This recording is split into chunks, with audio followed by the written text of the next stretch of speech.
Hey, it's Two-Siders. Today we'll be taking a look at a recorded game. Let's even start the video.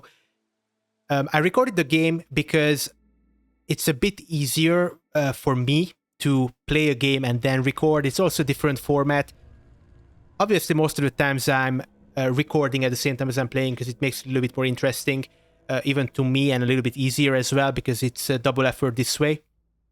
Also, I'm not editing together the video because if you've never if you never edited videos, and remember last time we reforged the golden seal, so we're just gonna end the cycle. I forgot to show you that at the end of the last episode. If you've never edited videos, once you edit together something, and it can be a really, really simple change, after that you have to sort of, I almost said put the video together. You have to import the video, and to use a simple word, and that can take time. So it's a little bit actually faster to record over the recording, which I'm sure freaking kills the compression rate, but oh well. This is gonna be a really chill cycle because we are absolutely not going for the next whatever, not adamantite. It's really funny because I didn't record that part, but I went into the capital city, and you have an aunt in this game, like Peter Parker does in Spider-Man, and she can help you with stuff. You can ask her stuff. She also congratulates you every time you reforge a seal. And she mentioned after the gold seal, she mentioned doing don't do the adamantite seal, but I think I checked the map and it wasn't an adamantite seal. The next one that we can. So we are absolutely not going to reforge the adamantite seal, maybe the gold one. But I just realized that right now going for the gold seal will not increase the cycle duration again. So my understanding was that the way you could sort of make your life easier for reforging the next seal is doing the same seals again, reforging the same seals as you've already done, increase the cycle by more. But at least the UI tells me that it doesn't. So it's gonna be really difficult for me, at least at this point, to play this video game because we are already we had to play on like Viceroy difficulty or Prestige 1 to get enough seal fragments to reforge the gold seal, 35. And for the next one, we need 45. And even though the cycle increased by, I think, 8, I think it was 8 for the gold seal, which I guess means 8 years. 8 years is pretty much nothing. I mean, I know that there are probably pros watching this that can finish a settlement in minus 50 years, but 8 years is basically like an extra game, I guess, and that's it for me. Maybe not even that, because remember a couple episodes ago, we were looking at we unlocked the new cornerstone, which is kind of sick. Impatience doesn't increase at all. That's the cornerstone, okay? So what's the drawback, Two-Siders? The drawback is that after year 9, impatience will rise at 600%. So 6 times faster. And we do get the Forester's Hut on this map, which is basically the one thing you need on Royal Woodlands, because there is no copper whatsoever on the map, no copper mine. So pretty much any building that creates copper bars, I'm not saying they are useless, but you will need to buy copper from traders, and most of them will not gonna have that. So getting a Forester's Hut, and you'll see how many fertile soils we find in this game. I didn't really want to spoil this surprise for you, but I just realized that you can see how long this video is at the bottom anyways. This is the fastest game of Against the Storm. Well done. You didn't forget the name of the game you are commentating on, Two-Siders. This is the fastest game of Against the Storm that I've ever played. And we are not playing on an easy difficulty either. Around like 50 minutes, right? That's pretty good. And even still, I was like pausing the game, you know, taking my sweet time at some of the choices. It was just really chill.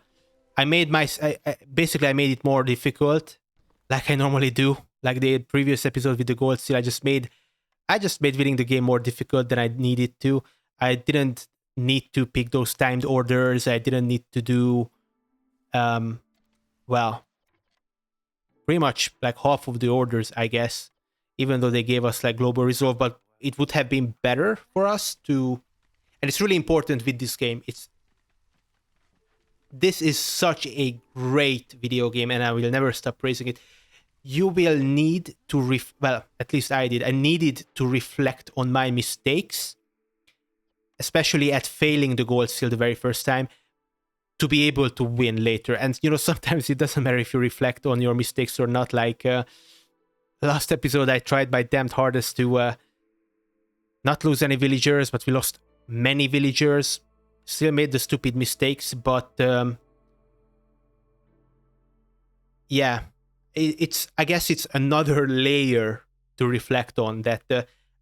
I don't really need to pick timed orders. I should have probably concentrated. This is what I wanted to say in the past 2 minutes. I should have concentrated more on the foods, on the complex foods that I was absolutely in the position to serve to my species, to my villagers, to my settlers. What's the actual word? Newcomers, I guess. Not newcomers. Is there an actual word in this game for... You're probably shouting at your screen right now. Anyways, I should have concentrated on creating complex foods because we actually had a lot of fertile soil. And remember, we started with a metric ton of villagers. So, yeah. For those of you saying... there's probably some of you that probably would prefer if I commentated on the current game. There isn't really much to talk about. I mean, we started with humans and foxes, which is really good for me. Again, besides these two races, an addition of beavers. I didn't forget to call them beavers this time. I didn't call them dwarves this time.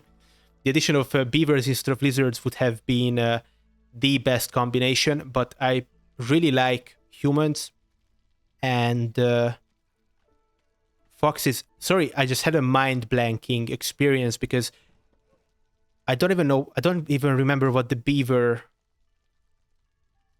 ability, because in case you didn't know, once you start playing and obviously once you start unlocking the more like middle of the line advanced stuff in the Citadel, species have abilities. And for instance, on the left of the map, you can see right now that the fox ability is that they find the nearest geyser on the map, right? And the human ability before was that they found the nearest fertile soil on the map, which is actually the most insane thing, because on maps such as the mushroom biome, I always call it the mushroom biome, but marshlands has low amounts of fertile soil. Like sometimes you can have an entire game and not find any fertile soil, and you are just sad that you spent your embarkation points on farms. Well, the human ability is actually even better in marshlands because it works on the entire area, on the area of the entire map. So in those games where fertile soil on the marshlands is on the literally the other side of the map, like next to, I don't know, a forbidden glade. I guess it would suck if it was in a forbidden glade, but there's a low chance of that. Well, the human ability would just tell you where it is. So ironically, in games where the developers made a 9 out of 10 good job at motivating you in marshlands to not go the same old fertile soil route. Basically, they gave you a bunch of gatherable resources. You know, you can use camps. You have positive abilities that affect camp workers. You get like a 10% global speed for each 2 camp workers, which is insane. Plus, you get like 50% in a drizzle season. We had that in one game. So we ended up with like 80% global speed in the drizzle season. Insane. So they do a good job of motivating you to not use the same old tactics, you know, on the marshlands. But with humans, you can just find the nearest fertile soil and just go back to the same old. I kind of wish, because again, as you can tell by my current, I don't know about the future, but my current YouTube profile picture is exactly the, you know, the humans, the female human you can see in the top left on the screen right now. I love humans and I love farms, and it's my preferred tactic. However, I'm also not. What's the word? What's the opposite of being keen on something? What are these choices, by the way? All camp production is increased by 100%, but fertile soil is decreased by 50%. That would have been really bad on this map, so I re-rolled. Don't worry, I'll continue my train of thought in a second if I don't forget it. So I'm gonna pick this one, Master Blueprint, where all gathering speed is increased by 50%. What I didn't check, I did check if the negative is affecting the farms, and it doesn't. And I'm pretty sure the gathering speed increased 50% does not help the farms. It's basically an all gathering camp cornerstone. So you need to gather 300 resources, 300 charges of resources, which can take like half an hour in some cases. And then there's no negatives. I don't remember what deposit. So it's 50% slower until you gather 300, and then it doubles. That's actually, this exact scenario pinpoints the probably one of the major issues, or the biggest, maybe not the biggest, but one of the biggest major issues in doing an after game commentary. And it's that whilst I'm explaining something, I cannot use the UI to click on something. I could actually like go off and check online, I guess, or have the game open, but I don't really want to mess up the OBS recording, but that is a thought. So I don't really know if that cornerstone will double your gathering speed, but for 300 charges, it also has that negative 50% that you see in the top or the bottom left. But it's doable, you know. I think it's a decent perk. I also don't know if it affects tree cutting. Maybe it even says, because a lot of perks that increase like gathering speed say that, like, bro, this does not affect tree cutting. But again, I don't remember. Anyways, hopefully I did not forget what we were talking about. Oh yeah. So just because I really like humans and I like the fertile soil tactic and creating, you know, flour and that sort of complex food, I'm also not. Again, I don't know what the opposite of being keen on something is, but there is an expression in my language where you are no stranger to something, basically, but it means that you don't mind. So it's not something far from you. So even though I'm again, for the third effing time, I like using the fertile soil tactics. I also wouldn't mind if they kind of nerf the human ability. For instance, maybe it doesn't work in maps where there is a low amount of fertile soil, or maybe it only works on a certain circular distance around you.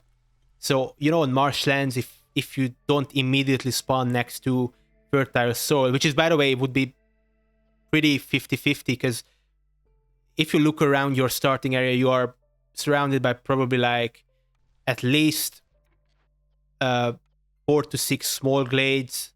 Well, maybe not 4, but maybe like 4 small glades and like at least 4 or around 4 dangerous glades.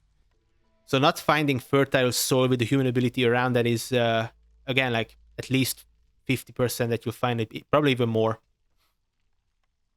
So it wouldn't be a big nerf, but I really like the idea of, in video games, when, you know, there's a same old tactic, might be even overpowered. I'm not technically saying it's overpowered, but because I don't really know.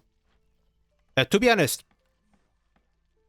with that being said, the past couple of days, I've been thinking about how the really pro players are playing this game, what tactics they use. Someone commented on my Reddit post couple couple episodes ago. I didn't read the entire thing because again, I don't really want to. Not I almost said read spoilers. Yeah, I don't really want to read spoilers about this game. Not spoilers, but I don't really want to min-max hard because I wish I realized this when I was much younger. But when I start playing a video game and then I go and watch like YouTubers play it, especially good ones, like I did that with like I guess PvP games or card games or whatever, I just kind of lose interest in playing. I just beat myself up when I don't play at the same level as those guys play. And obviously, you're not gonna play it at the same level because those guys have played it for hundreds or if not thousands of hours. They are professionals. They have all day to play, etc., etc. But to be honest with you, at the same time, I don't. Again, I don't really like playing multiplayer games that much either. Because it's kind of a similar thing where you play multiplayer games and you have like, let's say like 12 classes or decks or whatever to choose from, and then when 40% of your opponents pick the one flavor of the month, I'm gonna take that, I think, if I remember correctly, that timed orders. With that being said, look, I'm checking the insect lure again because I always get that +1 to insects on maps which, surprise, surprise, don't have insects. Unless you get like a termite heal. And I'm not even 100% sure if it works with that, but it probably should. I have trust in the developers that it does. So yeah, timed order time. Timed order time. Nice expression. I don't really play multiplayer games because 40% of the player base generally like picks the flavor of the month, meaning the most overpowered thing. And obviously, on one hand, everybody wants to win, but it's not just about winning. It's just really boring to match up against the same thing. And it's, obviously, if you are trying out a new tactic or you're trying to break the meta, it can be fun and useful, and maybe you can even create a deck or a class or a combination, if the game allows, that can break that that thing that 40% of the players bring. But it's just boring, so I don't really do it. And yeah, anyways, someone commented on my video a couple of episodes ago about tactics, and I didn't really read it because I don't want to min-max really hard. But I did catch that that player was playing on Prestige 20. Now, in this game, there's probably like maybe 25 difficulties or something like that. You start with like whatever, beginner, pioneer, veteran, viceroy, and there might be something after viceroy, there might not be, and then Prestige 1 starts, and then from Prestige 1 until Prestige 20, we have the difficulty scale. And even just playing on Prestige 20, dude, it's insane. But this one particular gentleman was saying that he was finishing settlements under a certain time. I don't remember how many years he said, but like probably like 5 to 10 years, which is better than when I play on like veteran or viceroy difficult. I don't. That's actually one thing that I forgot to check.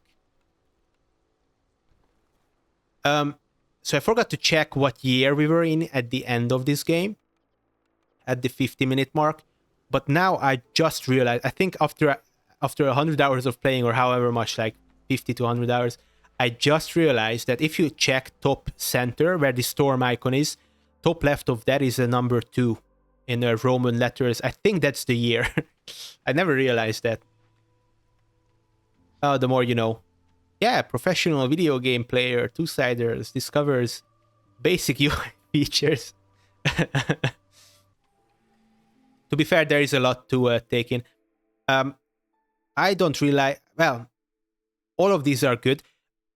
one thing I forgot to mention, and you might have been scratching your head why Two-Siders hasn't been trading anything, and it's because on this map, on this bandit camp negative consequence, whatever map, there is no trading. And I didn't realize this at first, but you cannot even place down a trading post, which means no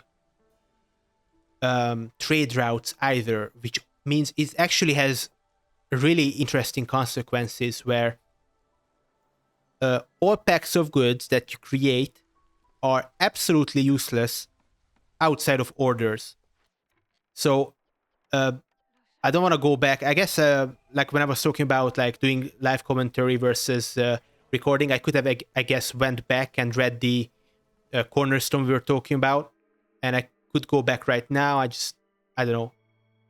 It feels like a sin to bring up this VLC menu and then go back. I don't know why, dude. I'm so weird. Anyways, what I was gonna say, the first like provision cornerstone option that we had, it's like I really like that one where you get free provisions for each new villager. And by the way, that one stacks with the +1 epic, not cornerstone, you know, the buff where all packs of goods that you create, you get +1. I'm pretty sure that stacks with it. So there is I had games where for each new villager, I got 4 new provision packages, and I had like, you know, the late game, you get like more and more villagers to join your settlement, more and more newcomers. So you get like 5 villagers and you get like 20 provisions. It's awesome. But we picked, so keeping in mind that we're never gonna get trade, and it's to be honest, I was really lucky in this game. Not getting traders in any settlement in this game can be a major death sentence. I don't know if you knew this. There is a, whatever, legendary, the orange colored cornerstone in this game right now, which reads something like global production speed increased by 33%, and then traders come 50% less often, whatever that may mean, because at the beginning of the game I think it's like 12 minutes. Well, this perk or this cornerstone used to be, I read this on the forums, that's the only reason I know it, instead of like the 30% global speed but 50% less traders, it used to be like either like 50% global speed or like 100% global speed or something like that. Maybe even 100%. But the drawback was that traders did not come to your settlement at all. And what people said, you probably think that was why they changed it, because it was broken, like really bad broken, right? Getting that much global production speed, like 50%, 100%, it's insane. No. They changed it because trading is such an essential part of this game. Obviously here, there are multiple reasons why we didn't really suffer because of it, and this was my, again, fastest game ever. I don't know if you saw that, but we had a timed order option where if we cut through 5 glades, we get like, I don't know, like 3 global resolve plus. It's insane. I did not pick that because that was the surefire way to F myself over in multiple ways. Not only would we have not finished under 50 minutes, we could have also lost. Because even if we get like easy glades, and you know, we could have done it maybe, but I would have had to, I don't really have enough workers for most of this game. That's the issue I had, is I always need more workers and it just slowed me down. Even so we would have had to assign non-woodcut, we would have had to create more woodcutter camps, assign more woodcutters from other positions, and it's just like, oh, okay, you get free global resolve, and you probably can do the same thing by just creating another complex food or a service or whatever, or houses, for God's sake. One thing that was an issue in this game, though, I'll tell you why the traders weren't an issue soon, though you probably already figured it out. One thing that we had an issue with is, for houses, creating houses, and I don't give enough respect to that one cornerstone that increases the amount of villagers you can have in houses, simply because the complex houses just take up so many resources. One thing that we had an issue with was creating bricks. Obviously, we got the lumber mill, as you saw in the background, quite early. And I don't remember if we had an issue with cloth, but this is just my experience. I could be wrong. The order of importance of these three building materials from most important to least important is planks, bricks, cloth. And yeah, obviously you can use cloth for other stuff. Maybe that's why they did it this way. You can use it to create coats. We're not going to create coats in this game, spoilers, because if you look at the race combination, only humans wear coats. Foxes don't need coats because they are the race that stay out in the blight storm, so they are kind of attuned to nature and they don't really need it anymore. They evolved not to need it. And lizards are lizards. To be honest, I almost said in real life. Yeah, in real life, like lizard people would need coats the most. So if this game was, I don't want to say more realistic, but what I'm just gonna say it, okay? I think technically lizards would need the coats the most because reptiles are cold-blooded creatures and they can be really affected by temperature. When it's warm, they get warm-blooded. Most reptiles, that's why they live in warm areas, and they are pretty unable to live in cold areas. Though what's interesting, I've been playing a lot of like Jurassic World Evolution. Not playing a lot, but I'm planning on making a well-edited, well-rounded video for my theme park series. I know none of the people that watch the theme park series are watching this video, so that's what I'm saying as a surprise. It's gonna be a surprise. And anyways, when it comes to like dinosaurs and ancient creatures, there were reptiles living in the ocean, and they were like kind of like whales, and it must have been really difficult for them to evolve that way. They probably needed a lot of, like, I don't know if they had like blubber, the fat that surrounds whales, so they don't die of hypothermia. But just lizards and cold climate, they don't mix well.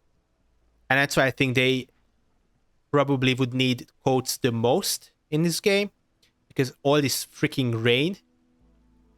I don't really know what happened. So I'm just talking out of my ass here, but I'm not a lizard expert, okay, but when it's cold, they probably slow down. So if this was a thing represented in the game, lizards without coats could probably have a lower production speed. It sounds realistic to me. One thing I realized is kind of interesting. I just realized this is because we are in a... So, what I wanted to say like 5 minutes ago is the major... Trading is really important, like I said, in this game. And we can't trade because that's the world event. Yeah, that's what it's called. The negative world event we are doing right now. On the bottom left, you see like a sword with a skull. No traders. The reason why we weren't affected by this world event that much, on a map like this in Royal Woodlands where you have 0 copper anywhere.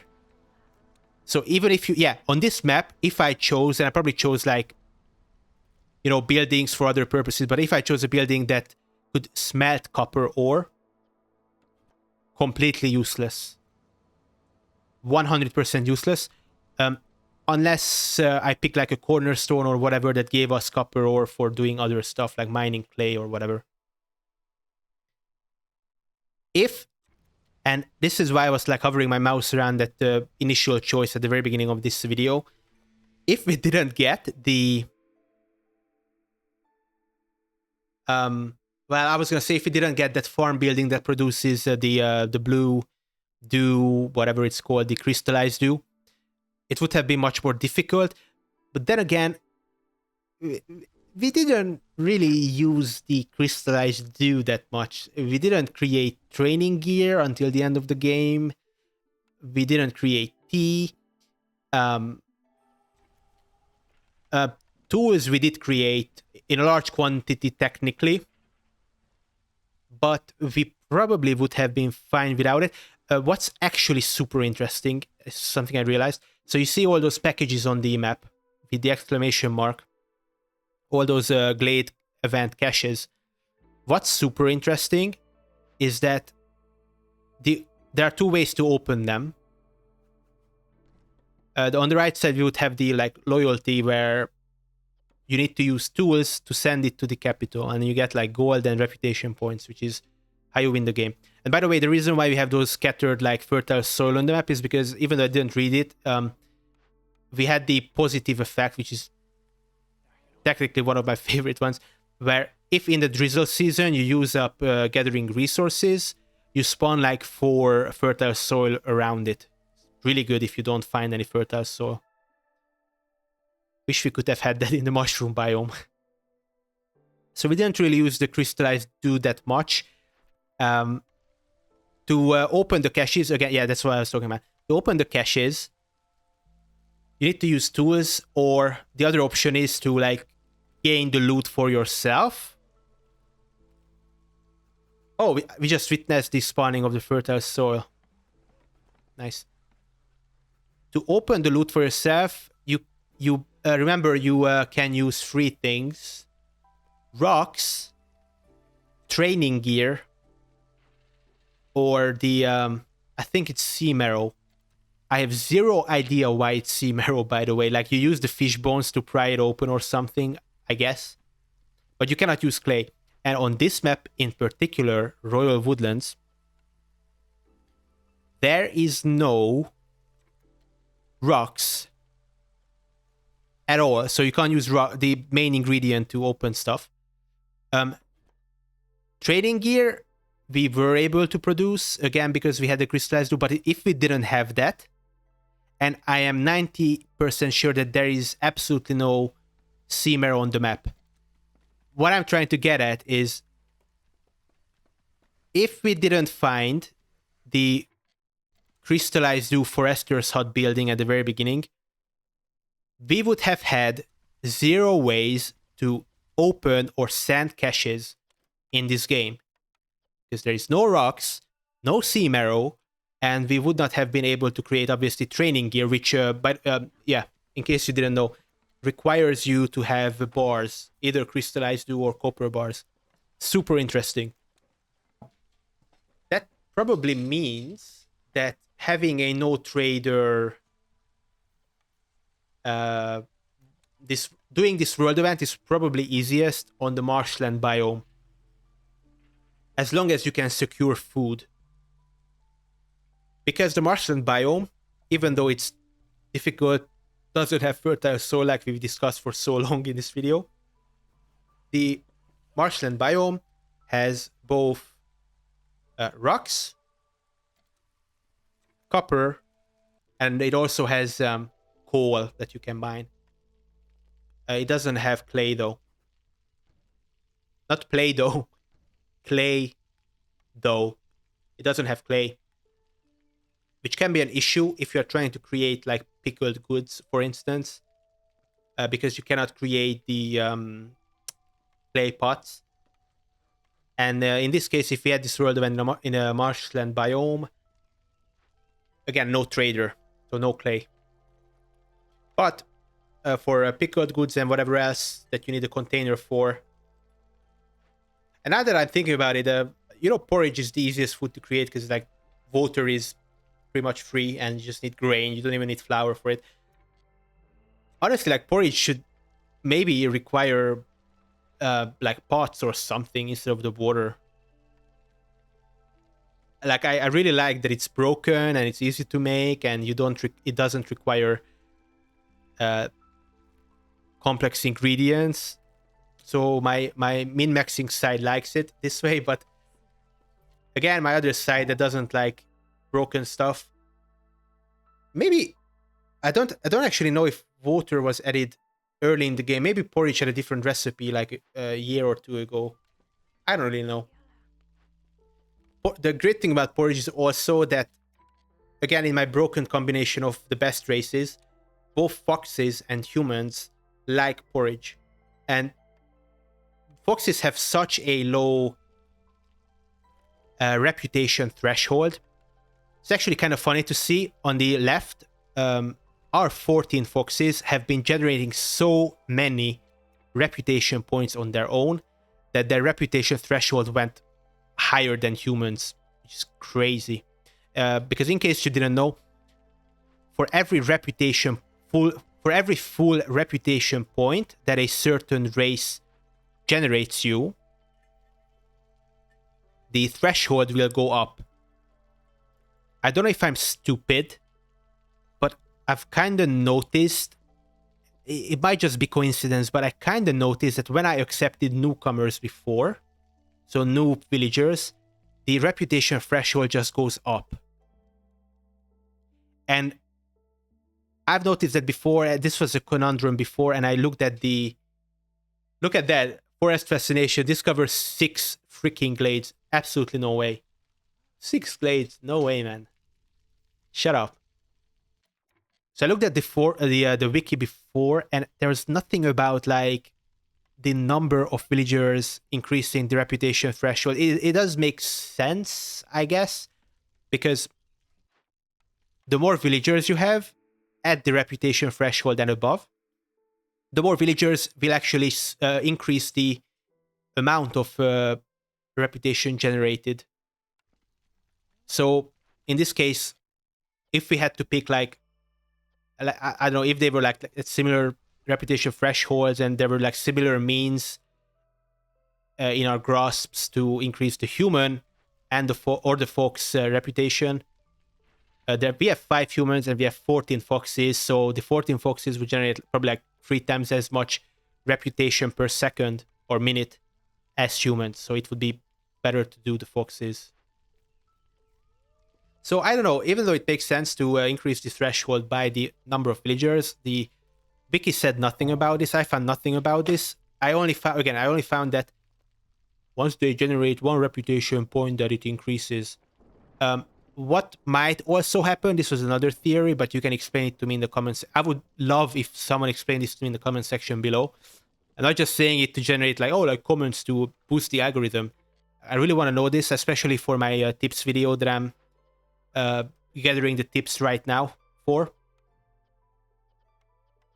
Yeah, on the screen right now, it would be really bad if I forgot to the pack of crops. I had the limit at 20 to deliver the order. Imagine if I forgot that and we just lost all of our food. Even like this little operation of creating 20 packs of crops made me lose all of my grain. So pretty bad. So I would love if someone explained this to me in the comment section below. Because the other theory that I had is maybe when you accept newcomers of a race that has been generating like is above the reputation threshold, maybe you get like a boost of reputation. But again, I'm just like talking out of my ass here. I don't really know. Like if I don't know, foxes were at the reputation threshold right now, they are not because we are in the storm. If they were and we accepted like 5 new foxes through the newcomers, maybe they would give me like a chunk, a big chunk of reputation. But again, I haven't noticed this. It's just like, and maybe that's what prompts the increase of threshold because we get like a boost, and then it goes above like another point of reputation, and that's what increases the threshold. I'm sure that made sense to absolutely nobody. Oh, what's really interesting about this game also is that even though we've been kind of using the dude, I can't say no to the stupid deer, even though there's absolutely no point in cutting into that glade. I just love randomly generated buffs, cornerstones that you get from it. I also never picked the negative consequence of like killing the deer. I mean, I did. So two things can happen when you. So in case you've never seen a deer like this, we just found a golden deer, whatever it's called, in a small glade.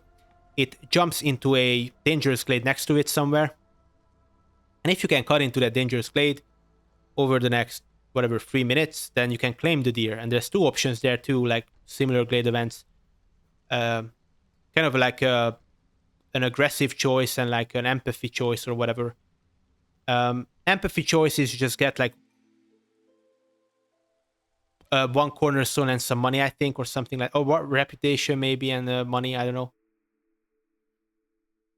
The negative, not negative, I don't want to call it negative. The aggressive choice on the left is either, so you kill the deer and it destroys one of your cornerstones, but you gain like 2 or 3 cornerstones, random ones in return. And at the beginning of some games I had this, and it was so good.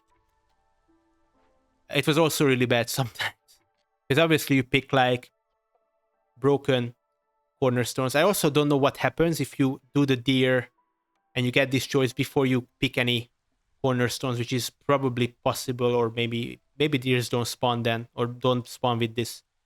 Anyways, the other, not negative but aggressive choice that you get, and this is what I got in this game, and I never picked this.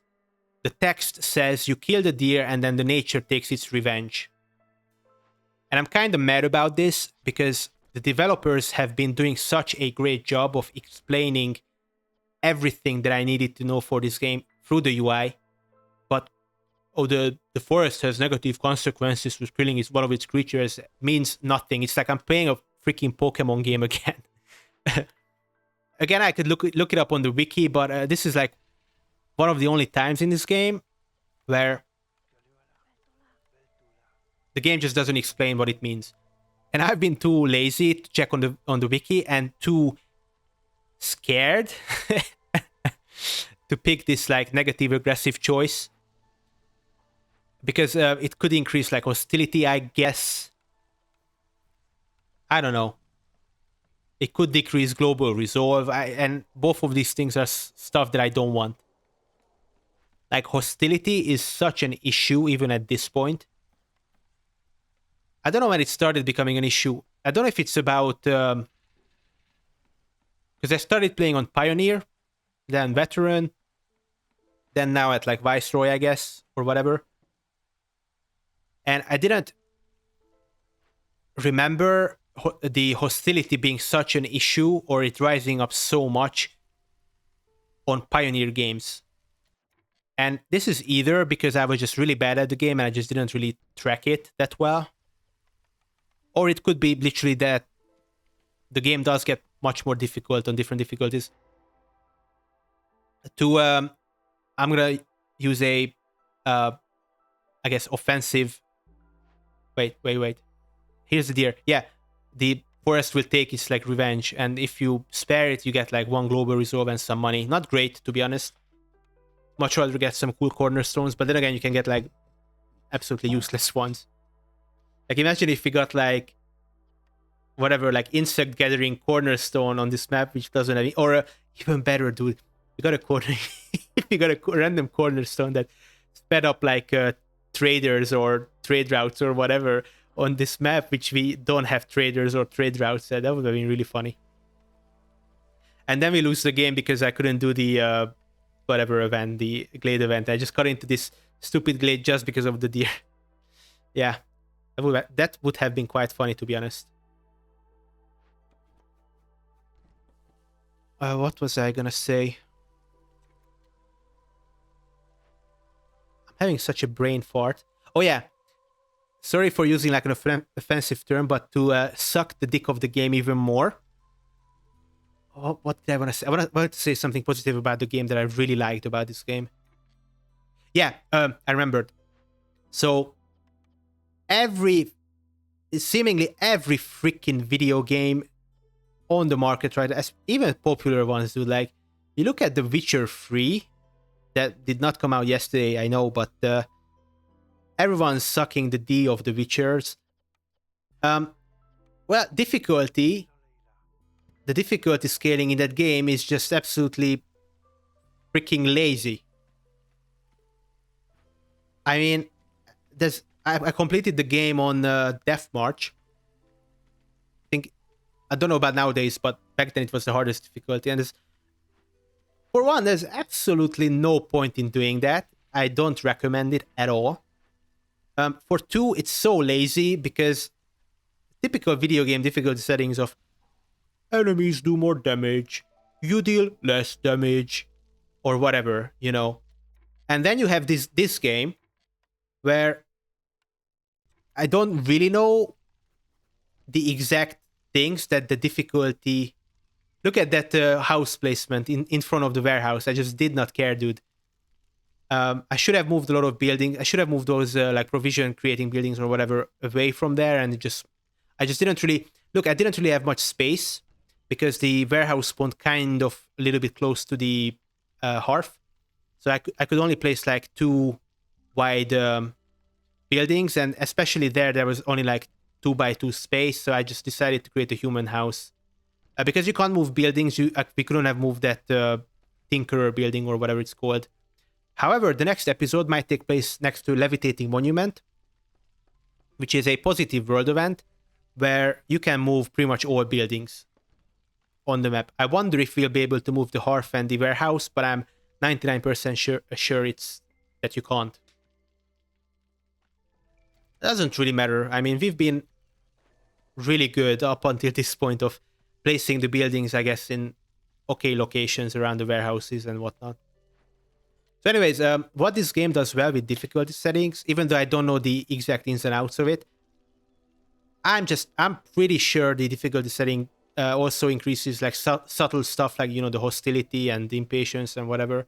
And I know it increases at some point how many reputation points you need to win, like from 14 to 18, I think with Viceroy or something like that. But there's other cooler stuff like from veteran difficulty. Obviously, we unlock the... It's kind of bad, okay? It's because it's only negative, and I don't like when it's only negative. Veteran difficulty unlocks the extra gameplay mechanics of the Blight Rot, where if you use buildings with geysers, you build up the Blight Rot. And actually, this is what I wanted to say like 5 years ago in this commentary, that even though we've been using water in our buildings, the Blight Rot hasn't been a problem at all. Like, it's at 30%. You can see it on the top, the bottom right, next to the skull thing. In case you didn't know, it's 30%. It doesn't matter at all. Which is kind of a contrast between the Golden Seal reforging game that we had last time, where, in case you haven't seen that episode, on one hand I would recommend you to watch it, on the other hand I wouldn't, because I played really badly. But we had, because of stupid Glade event mishaps, we had the Blight Rot at like 458% or something like that. And it didn't actually corrupt the hearth. It did actually corrupt the hearth, which is kind of interesting.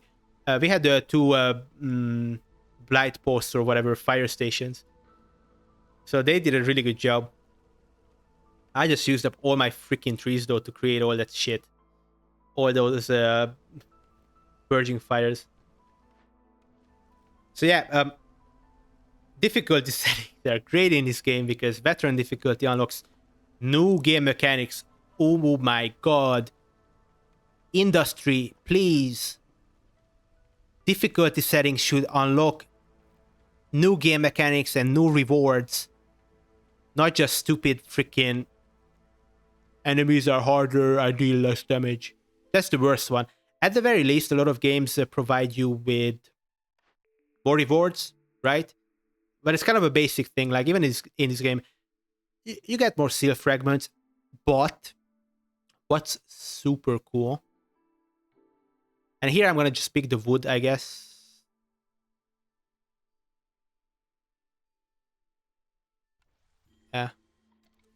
Yeah, it doesn't really matter.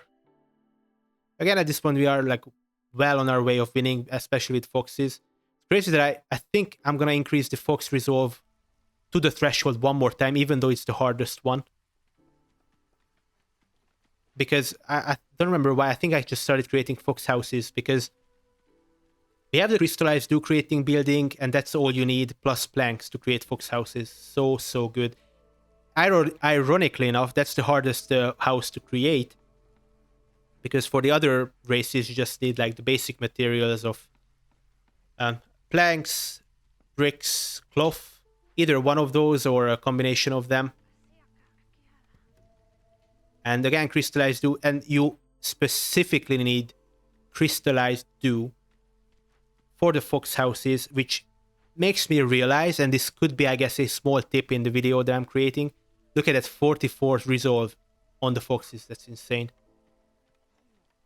It made me realize that actually the forester's hut is technically like a fox building because it's a way to effectively create fox houses. It's kind of insane to think about. Not really. So anyways, going back to the difficulty thing for the... No, we won the game. I didn't finish my monologue. But yeah, thank you so much for watching. Game industry, please take a look at this game, because to finish the game, you need to keep increasing the difficulty and become a better player, which is exactly what each game should do. Pussies. I'm just kidding. It doesn't matter if you're a casual or not, but it's cool. I like that I need to be like a 400 IQ guy to finish this game. Kind of refreshing. So yeah, thanks so much for watching. Bye-bye.